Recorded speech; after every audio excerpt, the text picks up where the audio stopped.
G'day YouTube, my name's Lance. Welcome to Bundy Bear's Shed. Well, the weather report. Well, look, it's a lovely day. Nice sunny day here. It's 28.8 degrees and they reckon we'll get to 30, no worries. So it's after lunch. I've just been buggering around for the morning really. And yeah, there's gusts of wind, 33 kilometre an hour gusts. 37 kilometre an hour gusts of wind, but there's 30 to 33 kilometre an hour breeze all the time. So even though it's humid, there's a bit of a breeze floating around the place and it's not too bad. COVID. Yeah, look, last Tuesday, you know I had COVID last week, and last Tuesday Jude come home and she was full of it as well. So yeah, we just isolated for the whole week, and we had tests yesterday evening and on Sunday, and they come back clear.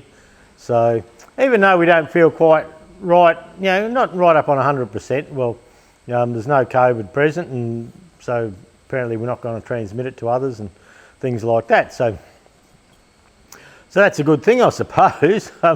Has to be a good thing.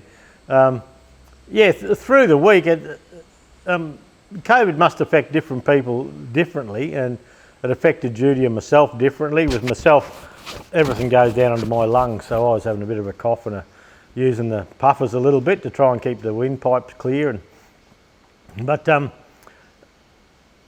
you sort of, well, for both of us, we weren't just dead buggered, had to lay down, couldn't do anything. We'd be buggering around at the house, and I'd say, I'm going up the shed for a while. So I'd come up the shed here and have a fiddle, and perhaps an hour, perhaps 2 hours, and you think, geez, I feel rooted. Go back and have a rest for a while. And sometimes I'd come up the shed in the morning and have a tink around and go back about 10 o'clock, and then about 2 or 3 I'd pop back up here again for an hour or two and just do something just to get out of the house really. And but you certainly don't have a clear head. I haven't done any mechanicking all week. I thought, well, you know, it would just be so easy, you know, with a bit of foggy, brain fog sort of thing, to bugger something up. So don't really need that. But yeah, look, we did a few jobs around the place. Like we got jumped on the rider mower and did the mowing. Where we would normally do that in one day, it took us 2 and 3 days to get bits and pieces done and get it finished. I put the trailer on the mower and went down doing the round up around the shed and all that sort of thing. Yeah, mate Paulie come out and he he whippersnipped around his shed and around the big shed up the back here for us. And in the mowing I thought, oh well, I'll get the forklift out, and it was a bit dodgy getting the forklift out the back here, and I winched it out with the Land Cruiser, and so I didn't dig everything up. And anyway, there was a pallet of stuff out the front of the shed with an old tractor seat and that, and I thought, right, I've got room out the back, I'll run it round the back, and instead of going on the low bit, which I knew was wet, I thought I'd stick up to the high bank because it sort of drains out. But anyway, I should have went about a metre further across to the right, and woofo, down she went. Wow, that took me bloody ages. And I got the Land Cruiser there, it's got a 12,000 pound worn winch. I had to do a double line pull, and it was just ploughing, so you know I dug and buggered around, and I ended up having to put the winch, come in from the side and put the winch on the roll frame on the forklift and lift it right up, get the wheels off the ground, and put some treads and some boards and that under the forklift just to try and level it up so it just wasn't bulldozing all the time. So yeah, look, that took me a while to get out. Then after that I was buggered for the day. I was just fried. Yeah, couldn't get back to doing anything. So it's a funny old thing, the COVID, yeah, where other people have had it really bad. We didn't consider we had it bad, but we knew, well, I'm still a bit smoky in the head, you know, foggy headed. And so, yeah, I'm finding myself doing little mistakes and things like that, so it doesn't matter. So we're on to that. But we will come good over the next few days apparently. So we'll see how we go.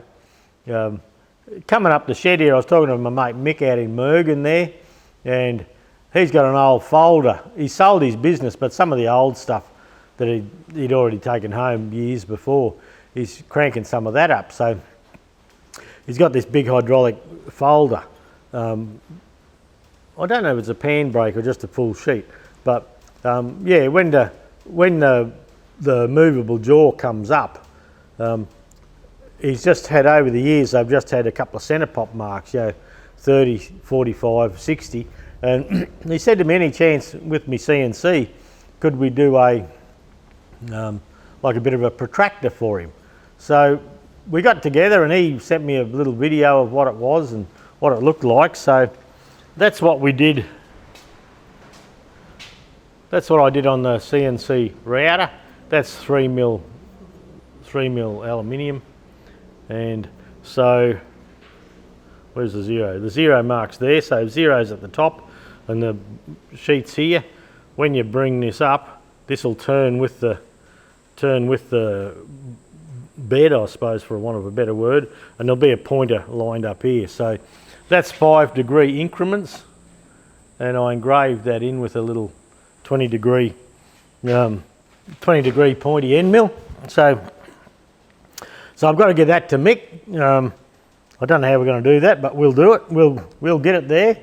Now COVID's all right, we might whiz down and see him or something like that. So, and yeah, while I've been up here buggering around in the shed, I've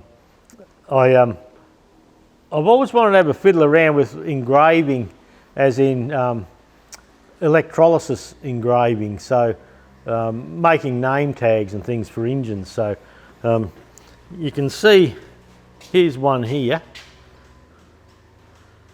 and yeah, that etching there, it's a bit hard for you to see by the look of that. That etching there, it says made in Bundy Bear shed. That etching, look, I reckon it'd nearly be half a mil lower than the rest. So I think if I just blow a little bit of black paint across the top there and just polish the top off, I think that'll look really nice. I did take some video footage at the end of the stew here on what I was doing there, and yeah, it was just the power supply, a bit of salt water and a mask, and yeah, drop it in and hit go, and pretty simple to do. I've actually cut a shape out, like a nice oval shape that I reckon would be good for it, and but I'm having trouble getting it lined up just at the moment, but we'll get there, no big rush. We'll work away with that. Pardon me. The crosses that we do for the Gladstone Seafarers Centre, that's those there. I had about 26 of those ready to go last week, so I sent them to town, and yeah, John came and picked them up, and we got a few more on the go. So I've actually this morning, I've had the camera going this morning, and I've videoed a little bit of CNC cutting them out, and wouldn't you know it, like that's a sheet of ply. So we go and buy a sheet of ply, 6.5mm ply, and we put the program in the CNC and away we go. And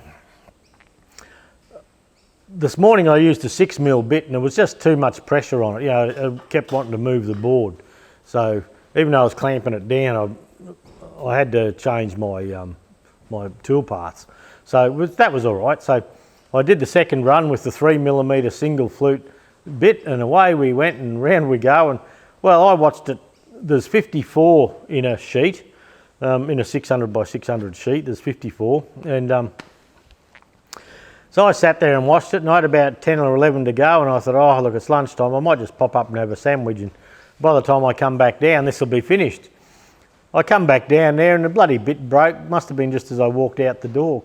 I sat there watching it, and I've got my little mask on here, this fella, and that little fella goes on because it does two things. It keeps the sawdust out of my lungs, sends air playing up a bit, and when I'm burning with the laser and burning the engraving the Gladstone Seafarers Centre Australia onto it, it stops the smoke getting in my lungs. It's got carbon filters there.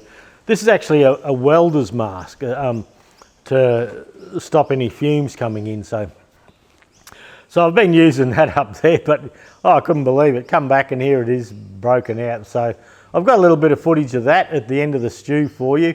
But once again, it's like, yeah, we just didn't do anything in the shed. We just felt like shit.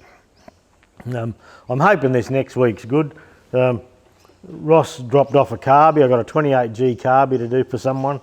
Another carbie. So we'll get to that after work through the week, I suppose. See how we go. I haven't even pulled it apart to quote yet. I thought, yeah, you just don't want to give yourself trouble. So all we've really done all week is have a practice run with the engraving, with the and look, I'm quite pleased with that. I did 26 of those. I've got another 90, 94, 95 or 6 or something on the go for these. That's what I'm going to do for the afternoon, put my mask on and go up and keep burning them. John that does them for the Seafarers Centre, he'll be down here next weekend as the Rum City Vintage Machinery Club, which is a club I'm in, you know, for our vintage engines, tractors and things like that. The AGM is on the 5th of November, which is this next Saturday. I don't think I'm going to go, I'll just stay away from everything for a bit. It seems to be all sorted out, who's doing what and all that sort of thing, so that's fine. But I'll push and I'll try and, as soon as he's driven down, he'll be driving down from Gladstone, I'll try and hand him a bundle of these. The last lot I used a 6mm spiral up bit, and it left quite a crappy edge on it, so I used a router and I tried to route the edges, and I was never that fussed with it really. But this has got a nicer edge using the 3mm, and yeah, I'll give them a little sand. I sand both sides and try and sand the edge fairly smooth for them, and they still have work to do once they get them there, but yeah, it certainly saves them a lot of work. They used to sit there, they'd get a board off a pallet or something and put it through a thicknesser, and then they'd cut each one out on a bandsaw by hand, and then there was a lot of cleanup. So hopefully we're saving them a bit of work, and hopefully the recipients of them enjoy them. Yeah, and it doesn't take me much to do them. Like that'll take, well, to burn the logo into them, I've got the laser set at 1500mm a minute at 90%, and I could run this faster, but the wood has a couple of little variances in it, and if you go too fast, you'll have a deep bit one side and a bit lighter the other. And what I'm looking for is that I can feel that's bit in, you know, that it's burnt into the wood. So if John and them up at Gladstone need to give it a quick sand or something like that, they can come across the top without fear of that logo coming off. So we'll see how that goes. But yeah, look, there's a bit of footage of how I started with this. I will paint this black, and I'll try and just polish the top off just for fun. Whether that's done this stew, probably not. I'll probably try and get the afternoon into finishing these crosses. So I've just done another, 54, 40, another 43 there I've got to sand up yet. And I've got about another 40 odd to go to put the logo. So at 3 minutes, a bit over 3 minutes of logo, plus the cutting out. Well, there's my afternoon shot. But look, that's all right. It's good to help out. So, but look, that's it. Stayed with the stew. I've taken a bit of footage of where I got bogged with the forklift. I have a bit of footage of learning to do this engraving process. This is the first one ever, so I'm pretty pleased with it. And a little bit of the process of making these crosses up the back, just for a little bit of content. Hopefully I'll come good this next week and I have a nice clear head and a ball of energy skipping around, kicking my heels together. But who knows? It does take the sting out of it. Even though you're not crook laid up in bed, well, Judy and myself aren't, you're still not a ball of energy either. So yeah, I do a lot more looking out the door than normal, and I do a fair bit of that. Yes. But anyway, thanks for dropping by, everyone. We'll catch you all next week. Try and stay safe, and yeah, we'll see you, eh? Well, what we're doing over on the bench here is I've got a little Made in Bundy Bear's Shed logo, and I've just sanded with the orbital sander a little bit of brass that's off an old door out of an old restaurant or something, and I've cut the sticker out on the laser. So I put some mask over the top, which is it's vinyl off a Cricut cutter. Then I put this piece in the laser, cut the pieces I wanted out, took them off, and what we're going to try and do now is where the writing is here, if I can keep that where you can see it, where the writing is here, we want that unetched, and the outside edge we want etched. So we're going to try and etch it and leave the Made in Bundy Bear's Shed and this outer ring here as sticking up, and the inner part here, the background, I suppose for want of a better word, to etch away. So I have a power source here. This is a 30 volt 10 amp DC power source. I have a pot over here that I put about half a cup of salt in and just water and mixed it all in, and I just have an old piece of something that I found and it's just going in there as a sacrificial part just to conduct the electricity across to our piece here. So what I might do with this is whatever is exposed to the electrolysis will etch, and we don't need the back and all that to etch. So what I'm going to do is I've got a bit of this plastic tape, and I've also got a piece of earth wire. It's just a green wire that I've had tucked away in the shed there. So I might just put that over the top there, and we're just looking for a large surface area. So I've watched a few YouTube clips with this on it, so we'll see if we can replicate what I've seen, and if we can, it may give us a chance to do a couple of nice labels. So I'll tape that down nice and tight.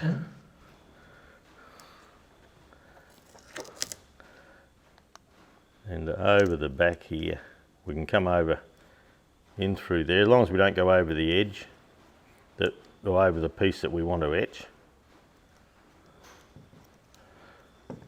I might put another piece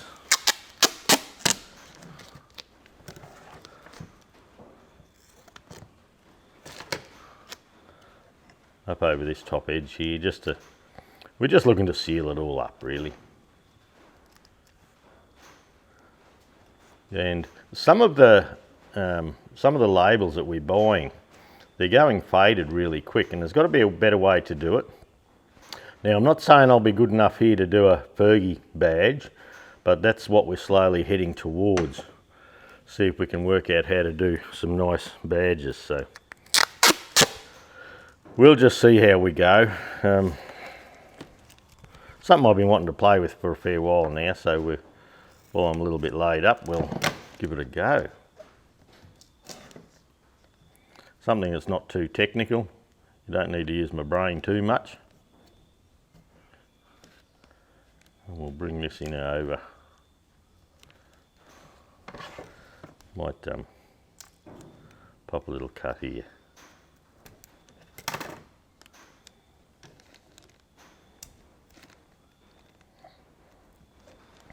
So look, that's not too bad. And keep in mind, this is a test run, it's not for sale. We're not doing it particularly for anybody. So that's the front. That's the back with that green wire just sitting there, so we've got a lot of contact area. I'll try and push that in fairly hard. And I think we'll just pop it in. Pop it in the water. Now that's just covered. The piece we want to do was covered. So we'll go around the back. We'll turn the power on. That's important. Okay. Now the positive goes onto the job and the negative goes onto the other, so I think we're okay there.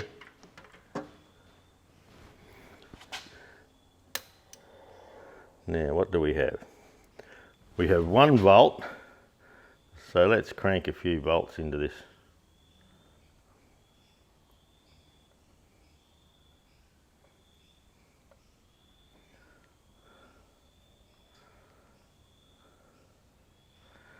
Okay, that's amps course. Volts course, here we go. Look at the stir up over there.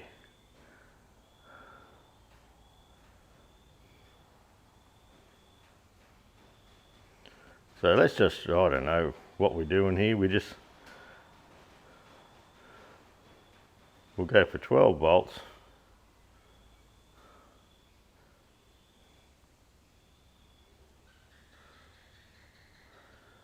Well, you can't actually adjust the amps because it's adjusted by the surface area. Well, look, let's just let that bubble away. What's the time now? The time's 7:25 AM, so we'll give that a little while and we'll just see how we go. There's definitely if you have a look, there's definitely something going on there. And I might bring the camera over a little bit closer and drop it down to have a look so we can see what's going on.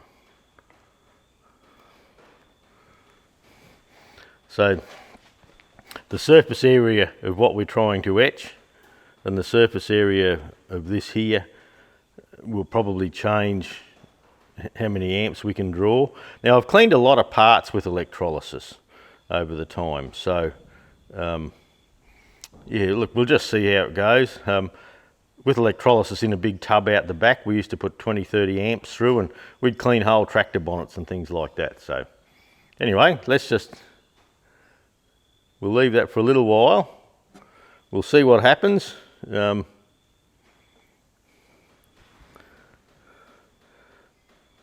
you can see that's just in that short time, you can see there's bubbles and things happening there. Well, look, I went and got busy and it's half an hour's gone by, so we'll pop it out. There's a lot of rubbish in here, isn't there? Like there's a rusty water which is probably coming off this fella here. So there's probably a little bit of zinc there, I'd say. That's a zinc coating. And the main piece here, we'll just pop him out.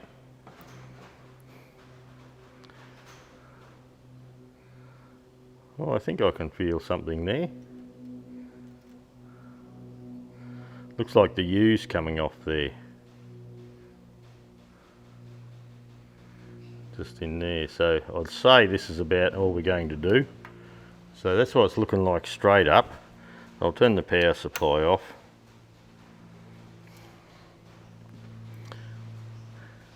And I'll undo this tape and we'll have a look, we'll just see, but we can't go any further because the little mark on the U's come off, so that's about as far as we can do with this particular run.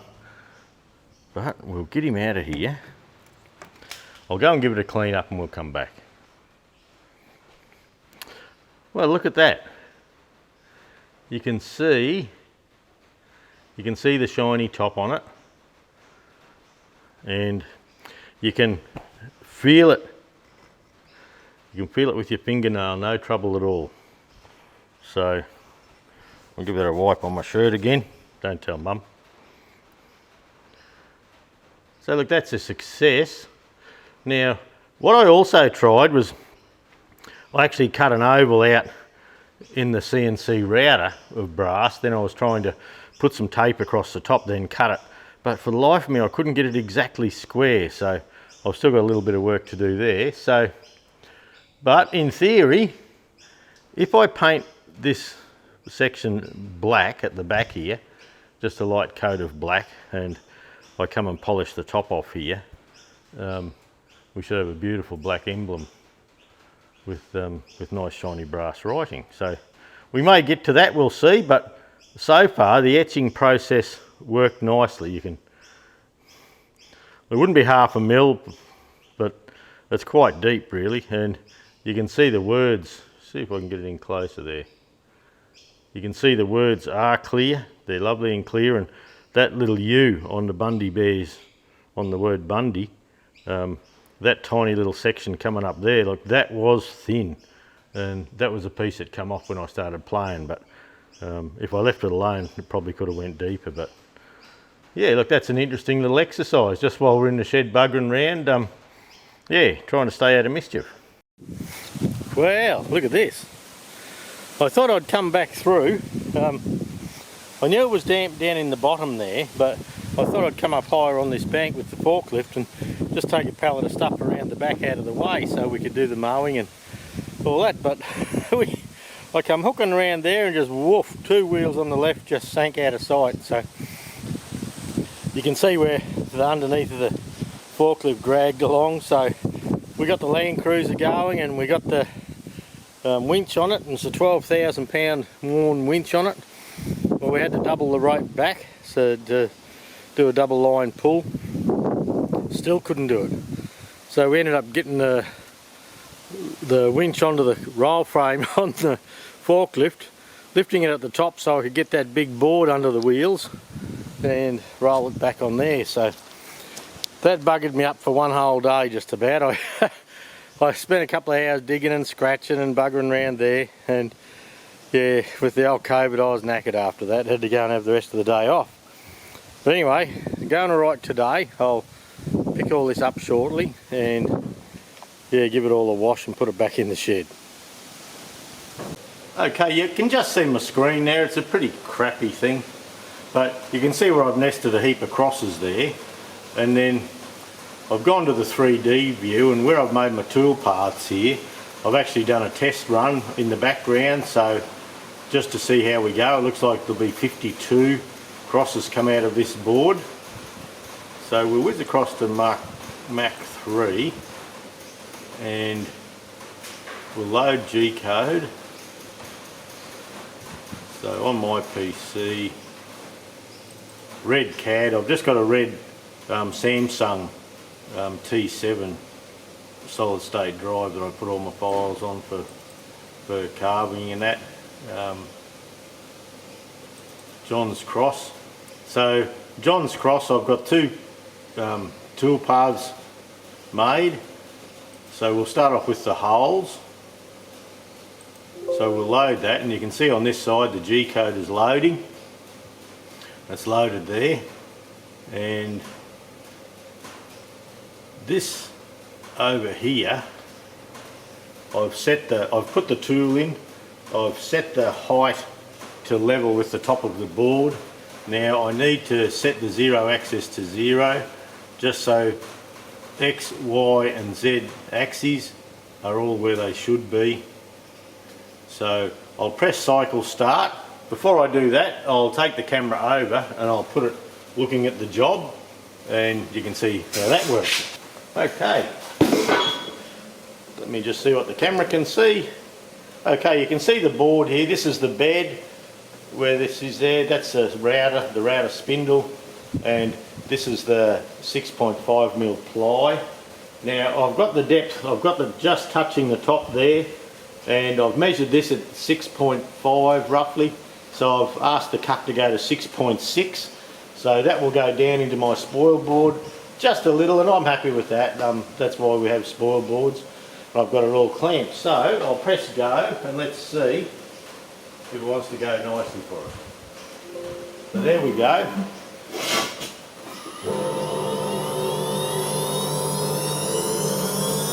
Look, Mum, no hands.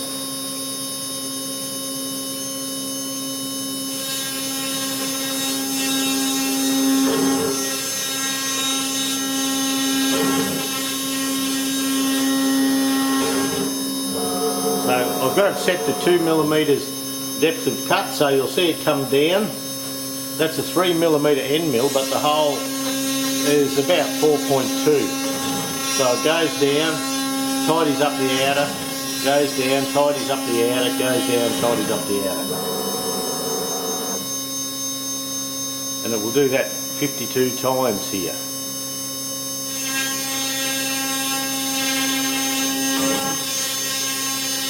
It's too late now, but I probably could have sped that up a little bit.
Well, there you go. That's what you're left with.